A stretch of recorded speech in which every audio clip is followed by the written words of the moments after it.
Chers téléspectateurs, bienvenue à l'émission Tapis blanc des élus du peuple.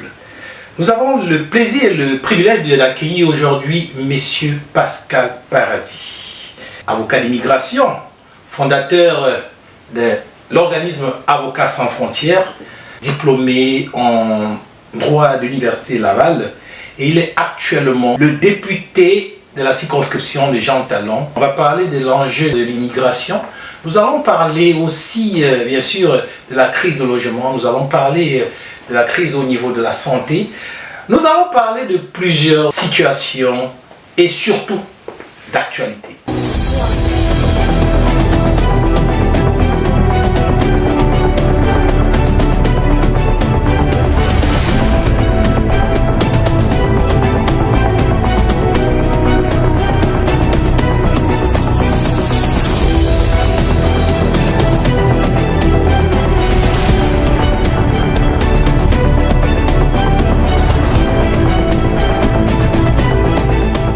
Je vous remercie, Florent, de m'inviter. C'est vraiment un grand plaisir, un honneur pour moi d'être avec vous aujourd'hui.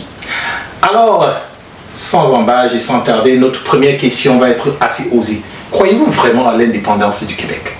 Absolument. Je suis convaincu que le Québec deviendra un pays. C'est son destin.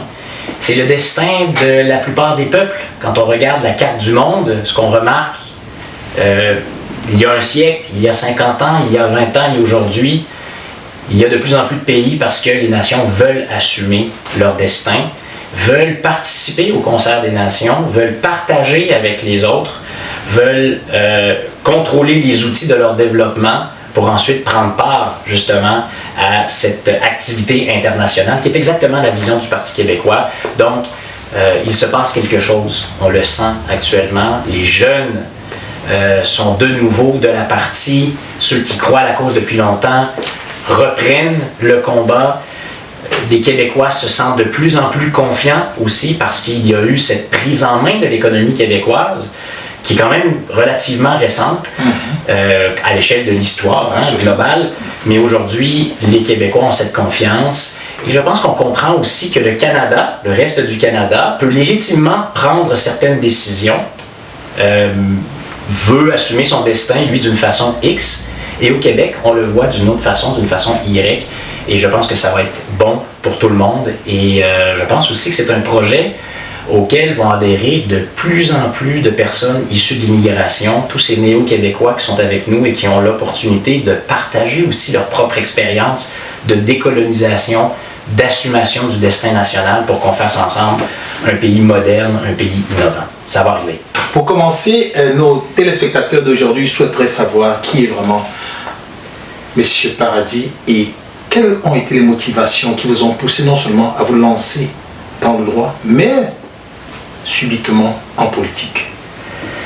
Le service public, le désir de contribuer à la social-démocratie québécoise, à son renforcement, à son développement, et bien sûr, participer aussi à ce mouvement qui veut faire du Québec un pays indépendant. Pour moi, le temps était venu de m'impliquer localement. Après 25 ans environ de vie professionnelle, principalement dédiée à des enjeux internationaux.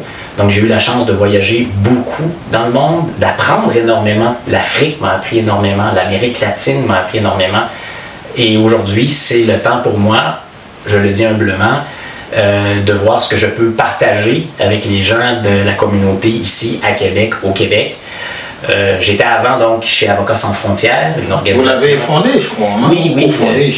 Je suis un des membres fondateurs de l'organisation, mais moi j'ai laissé mon emploi à l'époque, donc j'étais associé d'un grand cabinet d'avocats. Avec beaucoup d'argent. Ben, disons que oui, j'avais des revenus assez conséquents à l'époque, mais justement, c'est pas ça le moteur de l'engagement. C'est ce qu'on remarque. Pour moi, il y a un peu plus de 20 ans maintenant, j'ai fait le saut, donc j'ai abandonné ce cabinet d'avocats où j'étais associé, puis c'est un cabinet que j'aime beaucoup, que j'estime beaucoup encore d'ailleurs aujourd'hui. J'y faisais du droit international commercial, des transactions internationales, du droit des affaires. Mais je sentais que le droit pouvait être aussi un outil de développement, un outil qui permettrait d'autonomiser les personnes qui en ont le plus besoin un peu partout dans le monde, les grandes victimes d'injustice. Quand on parle par exemple de crimes de guerre, de crimes contre l'humanité, de violations systématiques des droits humains, de racisme, de discrimination.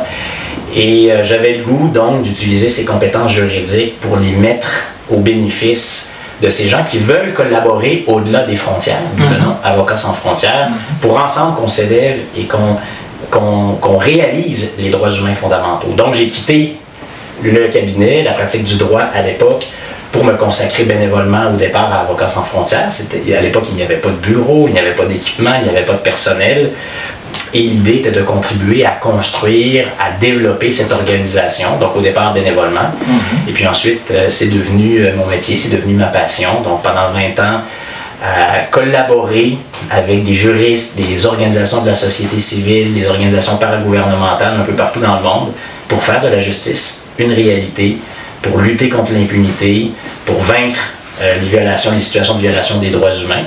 Et quand j'ai quitté donc Avocats sans frontières pour me lancer en politique, en acceptant la proposition du Parti québécois, c'était une organisation qui avait désormais 150 employés, qui travaillait dans une douzaine de pays, qui avait un budget annuel d'entre 15 et 20 millions de dollars consacrés justement à cette entreprise de justice. Et donc ça, c'est le service public, c'est l'entraide, c'est la coopération. Et pour moi, maintenant, le temps était venu de passer à autre chose.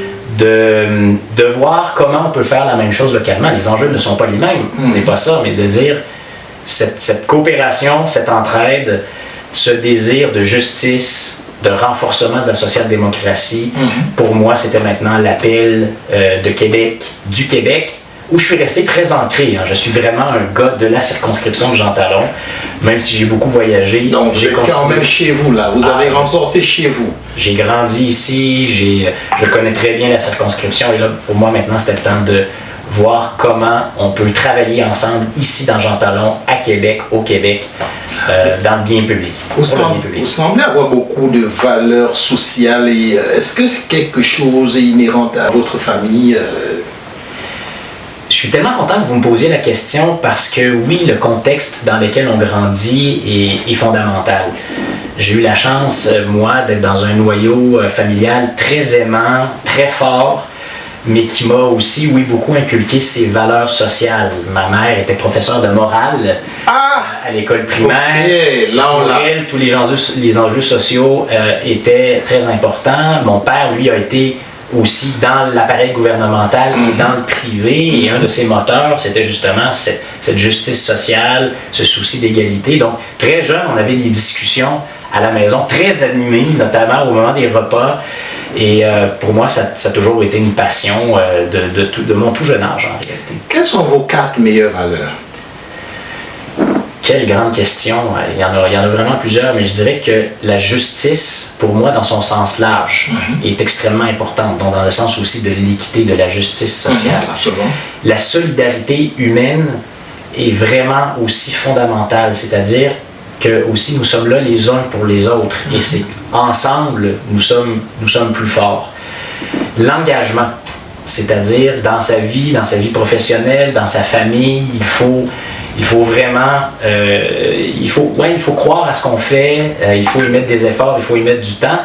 Et je dirais que la coopération internationale, ça c'est un outil, mais la coopération, c'est-à-dire d'échanger pour s'élever ensemble, partager, dire, si j'ai des compétences, des expertises, des leçons apprises, de mes succès, de mes échecs, ce qui est extraordinaire, c'est pas de les garder comme un butin personnel, mais de dire on va constructivement échanger ensemble. Puis c'est aujourd'hui des valeurs que j'essaie d'appliquer aussi en politique, parce que quand tu es dans l'opposition, le rôle est un peu de critiquer, je dirais un peu, mais c'est un peu beaucoup de commenter. Vous avez le côté facile juste de critiquer. Mais il faut le faire de façon constructive, reconnaître les bons coups pour qu'ensemble on travaille vraiment dans l'intérêt public. Parlant bien sûr d'intérêt public, on sait que vous avez écouté plusieurs sirènes, dont les sirènes de la CAQ, qui ont vous donné à la CAQ à un moment donné. Qu'est-ce qui vous a poussé à choisir plutôt le Parti québécois?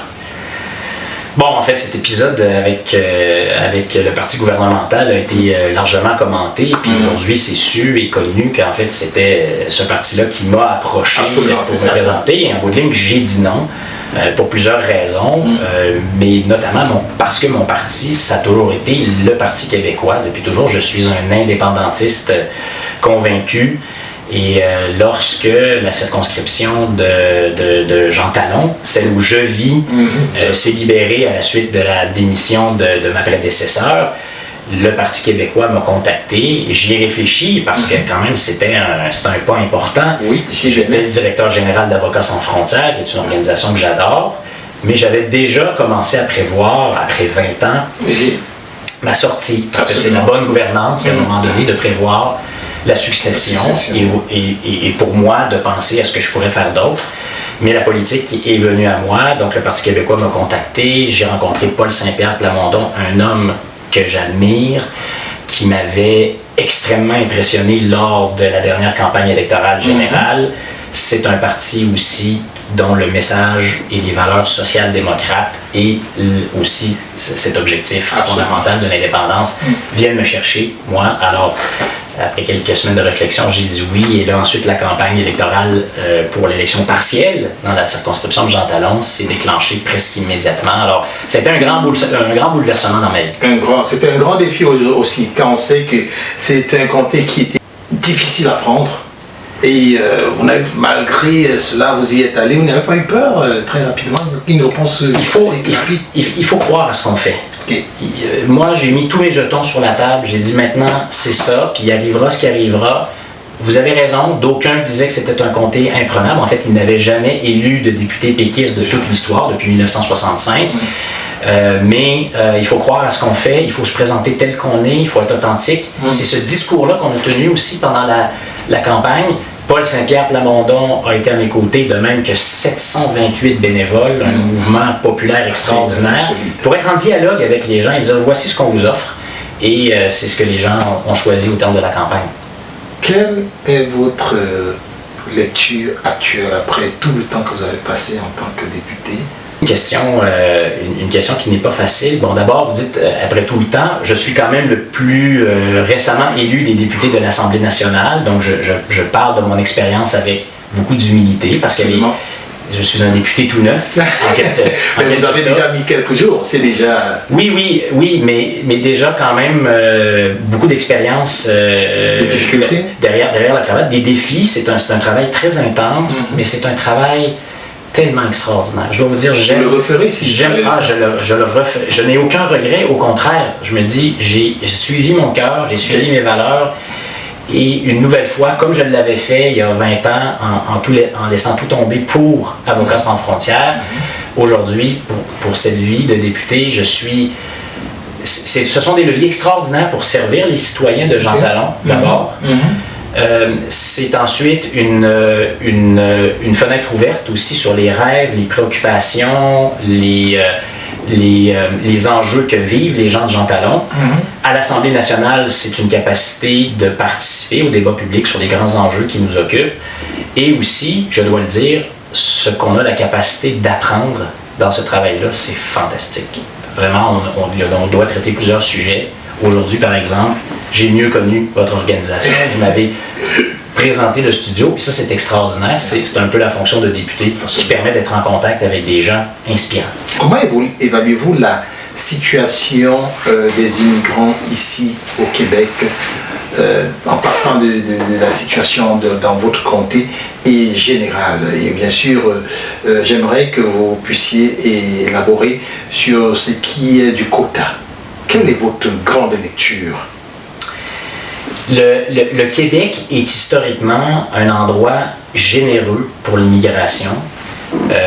Les seuils d'immigration au Québec depuis plusieurs décennies se comparent très avantageusement à ceux de plusieurs pays du monde, le monde occidental qui reçoit de l'immigration. Et ce qu'on veut, c'est que ça reste comme ça.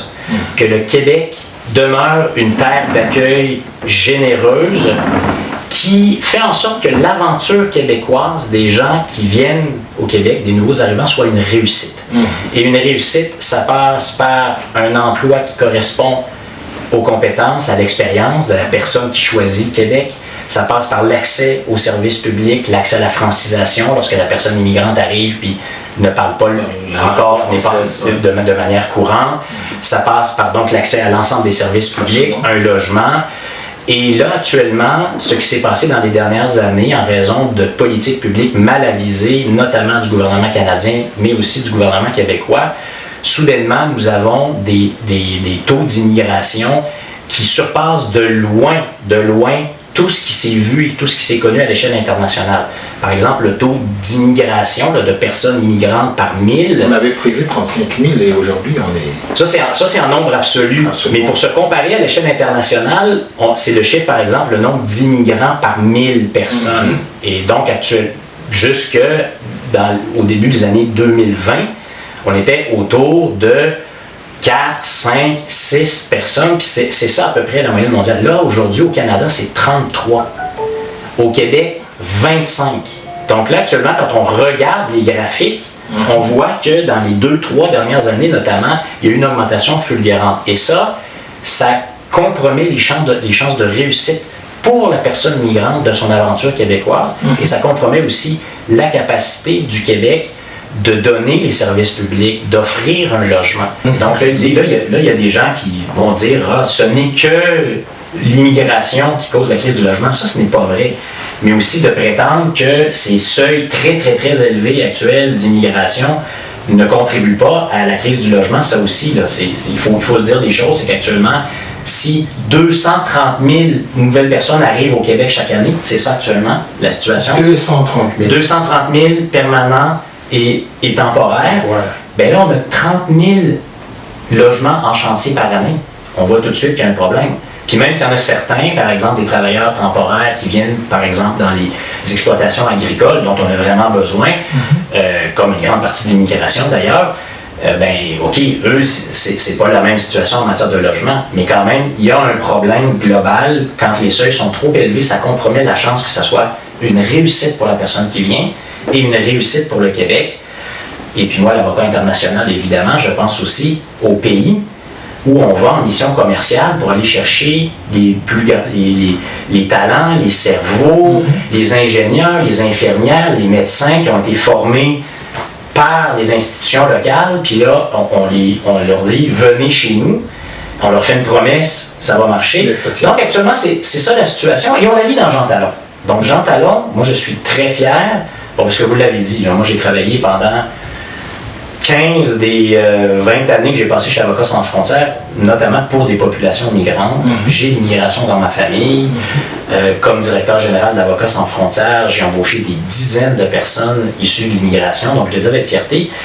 Et là, c'est là où on se dit, ben ça c'est la réalité. Donc il y a plein d'histoires de succès dans Jean Talon aussi. Jean Talon, c'est une circonscription de beaucoup d'immigration. C'est un cinquième de la population. Oui, c'est ce que j'y pense, j'allais dire. C'est partie des comtés les plus denses en immigration. Et c'est extraordinaire. Ça contribue à la richesse culturelle, au développement économique, à ce nouveau visage du Québec, de Jean Talon. Et ça, c'est extraordinaire.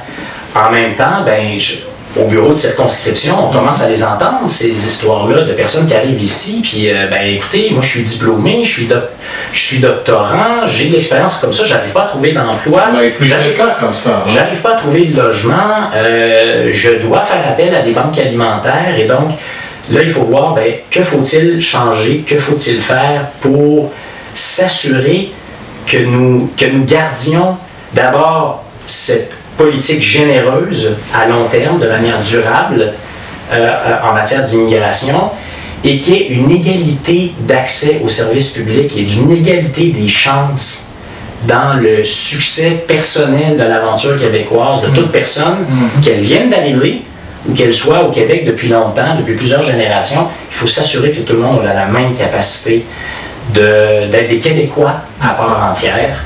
Et là, actuellement, les politiques actuelles, je pense, compromettent ce succès de l'immigration. Aujourd'hui, on sait que les élections approchent à grands pas. Ce n'est pas très loin. Si jamais le Parti québécois, vous n'êtes actuellement, je pense, 4 à l'Assemblée nationale. Si jamais il y avait des chances, ou alors que vous puissiez prendre des décisions, que préconiseriez-vous pour pouvoir apporter des solutions à cette situation très, très stressante pour les immigrants? Puis vous avez raison de le dire, c'est une situation qui est stressante pour les immigrants comme pour l'ensemble de la société québécoise, parce que des deux côtés, on veut que ça fonctionne. Absolument. Et puis je le redis, il y a encore plein d'histoires de succès, et c'est ça qu'on veut que ce soit toujours, l'immigration. Donc là, que faut-il faire? Bien, nous, on propose d'abord une discussion raisonnée et raisonnable sur les seuils d'immigration. Parce que pendant un certain temps, les personnes qui soulevaient ces questions-là étaient stigmatisées. Ils disaient non, on ne peut pas parler de ça. Il n'y a qu'une réponse possible en matière d'immigration, c'est plus, plus, plus. Et nous, pour nous, la discussion, c'est comment s'assurer que ce soit un succès. Comment s'assurer que ce soit durable, cette grande capacité d'accueil, cette capacité, par exemple, de respecter nos obligations internationales pour les demandeurs d'asile, les gens qui fuient la guerre, qui fuient des situations difficiles. Ça, il faut être capable de les accueillir. Mais si on a largement dépassé notre capacité d'accueil ailleurs, c'est plus difficile de faire ça. Réunification familiale. Donc, les personnes qui viennent au Québec et qui disent « Oui, mais là, maintenant, c'est ma conjointe, mon conjoint, mes enfants, mon père, ma mère. » Ça, c'est très important. Ça, c'est une condition humaine fondamentale pour réussir l'immigration. Être avec les siens, être capable d'être réuni avec les siens. Et là, actuellement, vous le savez, il y a des délais énormes, et il y en a qui ne sont pas capables de procéder à la réunification familiale parce que les seuils d'autres catégories d'immigration sont trop élevés. Donc, si on veut être capable de bien faire la réunification familiale, si on veut être capable d'assurer donc ce succès, il faut revoir les seuils et il faut le voir de manière raisonnée et raisonnable. Ce serait drastique, vous êtes d'accord avec moi, parce qu'actuellement, au nombre d'immigrants qui attendent la réunification, s'il fallait bloquer pour réduire ce seuil-là, je pense que ce serait plus juste un retard, mais ce serait carrément un stop, et puis ça pourrait créer comme un choc. Nous, on est d'avis qu'il faut monter les seuils de réunification familiale actuellement, en jouant sur les autres seuils. C'est-à-dire que, par exemple, le Québec, actuellement, seul, sans l'accord du gouvernement fédéral, peut jouer sur les pourcentages, peut modifier les pourcentages, dire je vais faire plus de réunification familiale, je vais peut-être en avoir moins des autres catégories. Mais globalement, ce qu'il y a derrière ça, c'est la nécessité pour le Québec de vraiment avoir la maîtrise de ses politiques en matière d'immigration et de ne pas dépendre du gouvernement fédéral qui décide majoritairement et fait de manière parfois presque exclusive, sans consulter le Québec, de ces politiques-là. Pour nous, ça passe d'abord par l'indépendance du Québec. C'est une des nombreuses raisons qui justifient l'indépendance du Québec. Mais là, entre-temps, notre gouvernement, le gouvernement du Québec, demande beaucoup de choses au gouvernement fédéral, demande de se faire transférer des pouvoirs, demande la maîtrise d'œuvre, demande des résultats et se fait toujours dire non. Alors ça, c'est vraiment un enjeu. Donc pour nous, ça passe par la maîtrise d'œuvre de l'immigration et par des seuils qui vont nous permettre donc d'avoir une immigration réussie de manière durable. Et là, actuellement, vous savez, on n'était pas beaucoup à dire ça il y a 6 mois ou il y a 1 an. Il faut regarder les seuils d'immigration. Là, on se faisait stigmatiser quand on disait ça. Aujourd'hui encore, au moment où on se parle, Florent, vous savez peut-être, Desjardins vient de publier une nouvelle étude qui démontre que le taux de chômage des nouveaux arrivants est aujourd'hui à 12,5 %. Pour les personnes nées au Canada, le taux de chômage est de 5,4 %. Autour de 6 actuellement. Pourtant, avant, on était à 2 %. Qu'est-ce qu'il y a vraiment? Quel a été le choc? Quel a été le déclic qui a... Desjardins, aujourd'hui, dit les seuils actuels d'immigration ont fait en sorte que le nombre de nouvelles personnes qui arrivent dépasse largement la capacité d'absorption de l'économie et de développement de nouveaux emplois. La Société canadienne d'hypothèques et de logement dit la même chose en matière de logement. La Banque nationale, vous le savez, a parlé de le demographic trap, le piège démographique actuellement avec cette hausse fulgurante là, des taux d'immigration, parce qu'on parle de quelque chose qui est unique à l'échelle internationale, ce qui est en train de se passer au Canada. C'est 3 millions de nouvelles personnes dans les 3 dernières années. Donc, malheureusement, ça dépasse la capacité d'accueil, la capacité de réussite pour les personnes migrantes et pour le Québec de cette expérience-là. Donc, il faut revoir ces politiques publiques au bénéfice des personnes migrantes, au bénéfice du Québec, et aussi, je le réitère, dans une optique de justice internationale aussi, parce que au moment même où le gouvernement du Québec conteste les politiques du gouvernement fédéral, il continue à organiser plusieurs fois par année d'importantes missions de recrutement à l'étranger. Et c'est encore une fois, qui va-t-on chercher? Généralement pas des personnes qui n'ont pas d'éducation ou qui sont parmi les personnes vulnérables de leur société, mais parmi les cerveaux, les personnes bien formées qui sont nécessaires souvent. Donc, qu'on s'entende bien, il va toujours y avoir de l'immigration, il va toujours y avoir des gens, et de plus en plus des gens qui changent de pays, et ça c'est normal, mais que alors qu'on conteste les taux d'immigration actuels, qu'on continue à aller recruter massivement des gens à l'extérieur, dont on ne sait pas actuellement si on va pouvoir leur garantir l'accès à un emploi qui correspond à leur formation et à leur expérience, dont on ne sait pas si on va pouvoir fournir un logement, dont on ne sait pas si elles auront un accès égal à l'emploi et aux services publics, ce n'est pas une bonne chose à faire.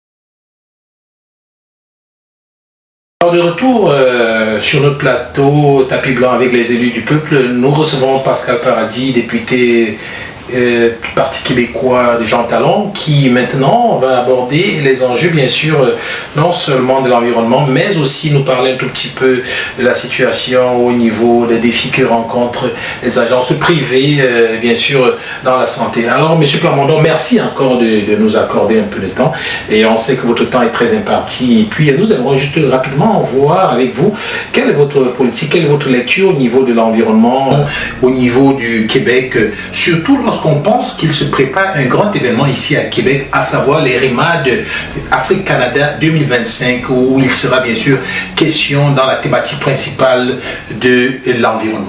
Sur le plan des changements climatiques et de l'environnement, exactement. Nous avons la chance au Québec d'avoir développé, à partir de ce moment qu'on appelle la Révolution tranquille, donc la reprise en main de notre destinée économique, d'avoir développé l'hydroélectricité, qui est une forme d'énergie propre, qu'on dit verte, et qui aujourd'hui fait de nous un leader mondial, un exemple à l'échelle mondiale. Et vous savez, il y a beaucoup de gens maintenant qui veulent venir au Québec pour avoir accès à cette énergie verte. Et aujourd'hui, on a des plans ambitieux au Québec pour continuer à la développer à travers l'éolien, à travers d'autres moyens. Et c'est ce qui fait de nous un peuple, un endroit, un Québec indépendant notamment, qui serait tellement bien placé. Cher à votre cœur. Cher à mon cœur et cher au cœur du Parti québécois, mais actuellement, nous sommes bien positionnés pour faire face aux défis de demain.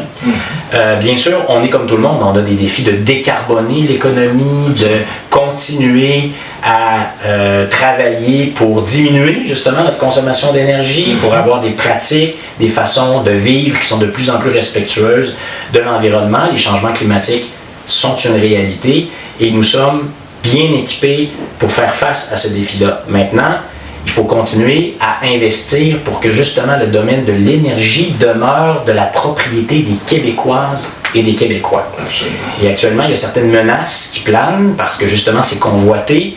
Il y a des gens qui voudraient que ça revienne au moins en partie dans le secteur privé. Il y a un projet de loi qui a été présenté par le gouvernement qui contient des avancées intéressantes, je veux le saluer, mais qui aussi semble laisser la porte ouverte à ce qu'il y ait une plus grande privatisation. Et ça, non, c'est un outil économique, c'est vital, c'est le sang qui irrigue les veines de l'économie québécoise. C'est important donc pour l'avenir environnemental. Et je tiens à mentionner à quel point maintenant c'est devenu aussi un argument important pour faire du Québec un pays. Parce que le Canada, lui, investit massivement encore dans les énergies fossiles. Vous savez, a même acheté un gazoduc, un pipeline, où on continue à investir des milliards. Et c'est bien, c'est un choix, mais nous, je pense qu'on veut aller ailleurs. Et actuellement, ça va compter pour les Québécoises et les Québécoises de dire quel genre d'économie verte on veut pour l'avenir. Nous, on propose de miser sur notre position innovante, sur notre position unique, plutôt que de continuer à investir comme le Canada le fait, qui est en quelque sorte un État pétrolier. On ne se voit pas comme ça, mais c'est ça la réalité. Est-ce qu'il y a assez de pétrole pour croire qu'on est vraiment un État pétrolier? Ben, c'est parce que c'est sûr que c'est une ressource importante dans le reste du Canada, mais nous, au Québec, on envisage différemment l'avenir énergétique et ça, c'est très important. Vous le savez, c'est une des clés. Et je pense que de plus en plus au Québec, on cesse de le voir comme une opposition. Il y a l'économie d'un côté et l'environnement de l'autre. Non, en fait, ça va ensemble et il y a des opportunités d'affaires extraordinaires à saisir pour les PME québécoises qui sont justement à l'avant-garde de ce côté-là. On espère que la solution sera bien sûr adoptée et bien sûr développée très rapidement. Alors notre dernière question va porter vraiment sur la thématique de la santé. On constate de plus en plus dans l'actualité que le gouvernement resserre un peu les taux au niveau bien sûr des agences de placement privées. Est-ce que c'est pas comme se tirer dans les pieds? Ben en fait, c'est parce que c'est un problème qui a été créé de toutes pièces par de mauvaises politiques publiques. Les statistiques, les études, les analyses démontrent les unes après les autres que développer le privé en matière de santé, ça ne rend pas les services moins chers. Généralement, ça ne facilite pas l'accès, sauf pour des personnes plus fortunés qui ont la capacité de payer des frais quand même assez importants du secteur privé. Et malheureusement, on a laissé le secteur privé se développer de manière rapide, de manière exponentielle dans le système de santé qui se veut ouvert, public, universel au Québec. C'est un choix de société important qu'on avait fait. Et aujourd'hui, on apprenait encore une fois récemment, il y a quelques jours, que le Québec est désormais l'endroit où il y a le plus de médecins qui quittent vers le privé ou qui essaient de naviguer entre le secteur privé et le secteur public. Les agences, donc, de placement sont un peu un symptôme de cette situation-là, où on est rendu à dire, si on n'a pas les agences, les services ne seront pas rendus de la même manière, mais ce n'est pas sur les agences qu'il faut miser sur les services publics de santé, s'assurer qu'ils sont accessibles, s'assurer que les travailleurs et les travailleuses aussi formés adéquatement peuvent continuer leur cheminement dans le secteur public. Et donc, c'est le cas, par exemple, pour les travailleurs issus de l'immigration. Donc, il faut aujourd'hui s'assurer, quand on accueille les gens, qu'il y a une reconnaissance de la formation, qu'il y a une reconnaissance de l'expérience, qu'on ne met pas des bâtons dans les roues de gens qui seraient capables de servir le système tout de suite. Ou sinon, si on le dit, venez poursuivre votre programme de formation, il faut s'assurer que le programme de formation se termine et qui permet aux gens donc d'intégrer le service public en matière de santé. Donc là, il y a des solutions à long terme, mais à court terme, la solution ne passe pas non plus par les agences parce que ça, malheureusement, c'est un problème que des mauvaises politiques publiques et que les gouvernements actuels, le gouvernement actuel les a laissés croître, notamment, en pensant que c'était une solution. Et non, ce n'est pas une solution. Ça rend les services plus chers et ultimement, c'est le système public qui va le mieux nous servir. Est-ce que ça fait partie d'une politique d'un Québec indépendant? Vous savez, un système public fort qui est là pour s'assurer que les personnes qui ont besoin de ces services-là, qui ont besoin de soins de santé, pour aider les personnes les plus vulnérables, ça, c'est au cœur de la vision du Parti québécois, qui aussi mise sur une classe moyenne forte, sur une économie vigoureuse, sur une économie de PME, notamment, qui est innovante, qui prend sa place et qui fait en sorte qu'on a une société qui s'enrichit, qui prospère et qui est capable donc d'aider tout le monde équitablement. Ça, vraiment, ça a toujours été au cœur de la vision social-démocrate du Parti québécois. Ça le demeure. C'est notre vision d'avenir pour le pays. Mais l'idée, c'est que le pays, c'est le pays de tout le monde. C'est un pays qu'il faut faire pour être capable ensuite de prendre ensemble les décisions que le peuple québécois voudra choisir. Alors, le pays, il n'a pas de couleur, il n'a pas de saveur actuellement. C'est notre avenir collectif au Québec qui se dessine à travers cet outil extraordinaire qui est l'indépendance. Un espoir et une vision pour le Parti québécois que vous venez de dire en guise de conclusion, c'est bien ça? Pour le Parti québécois et pour l'ensemble des Québécoises et des Québécois. Et pour l'ensemble des Québécoises et Québécois. Si vous étiez un animal, vous serez quoi? C'est une très bonne question.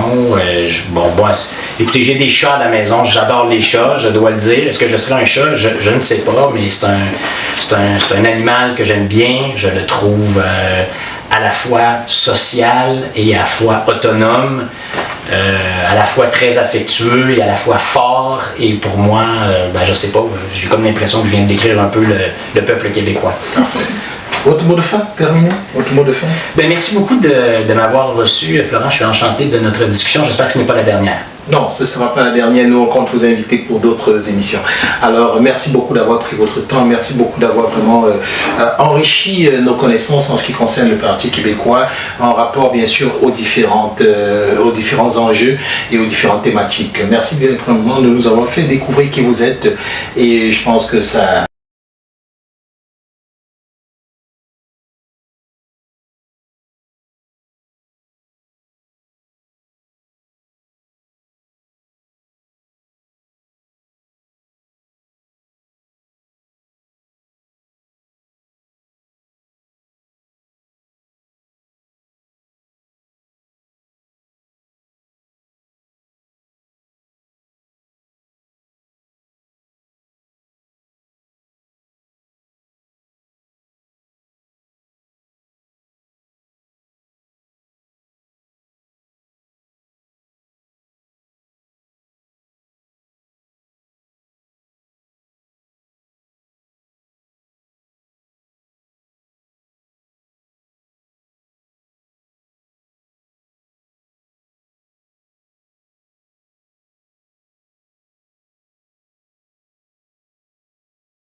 va nous permettre de mieux regarder dans l'avenir éventuellement indépendant du Québec.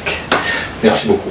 Chers téléspectateurs, nous avons bien sûr le plaisir de recevoir Messieurs Pascal Paradis dans nos locaux à cette émission Tapis Blanc pour les élus du peuple, pour nous partager bien sûr sa vision, pour nous partager ses défis, pour nous partager la vision du Parti québécois dans l'ensemble du Québec et dans le Canada, et bien sûr nous amener bien sûr sur un terrain qui peut-être pour certains d'entre nous était encore inconnu ou méconnu, et aujourd'hui fort de toutes ces informations, nous allons pouvoir avoir une meilleure vision.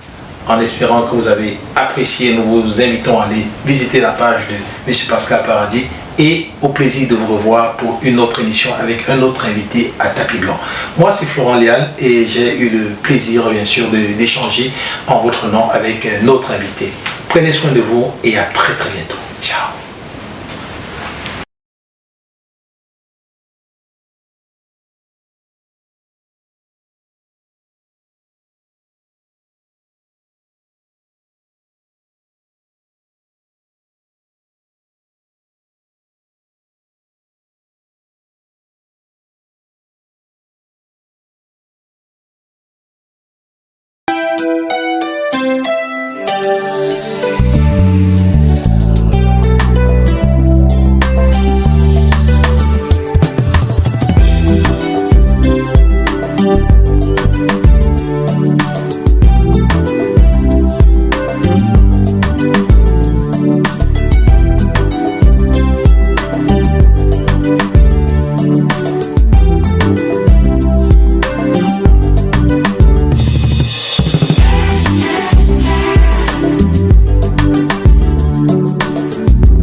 Découvrez Afrique Remi. De votre confort, envoyez de l'argent depuis le Canada et les États-Unis vers de nombreux pays africains. Tout ceci au meilleur taux du marché. Utilisez nos différents services, tels que envoi d'argent par Mobile Money, Express Union, ou encore faire un dépôt bancaire. Vous pouvez également régler vos factures d'électricité, d'eau et de télévision via notre plateforme. Rechargez votre carte prépayée UBA et effectuez un virement bancaire à partir de notre application. Nos agences sont ouvertes 24 heures sur 7 et les retraits sont gratuits. Aussi, vos retraits dans les GAP UBA avec votre carte prépayée sont gratuits. Vous pouvez être assuré que vous êtes en toute sécurité et que toutes vos opérations sont prises en charge. Allez-y et téléchargez l'application depuis Play Store et Apple Store.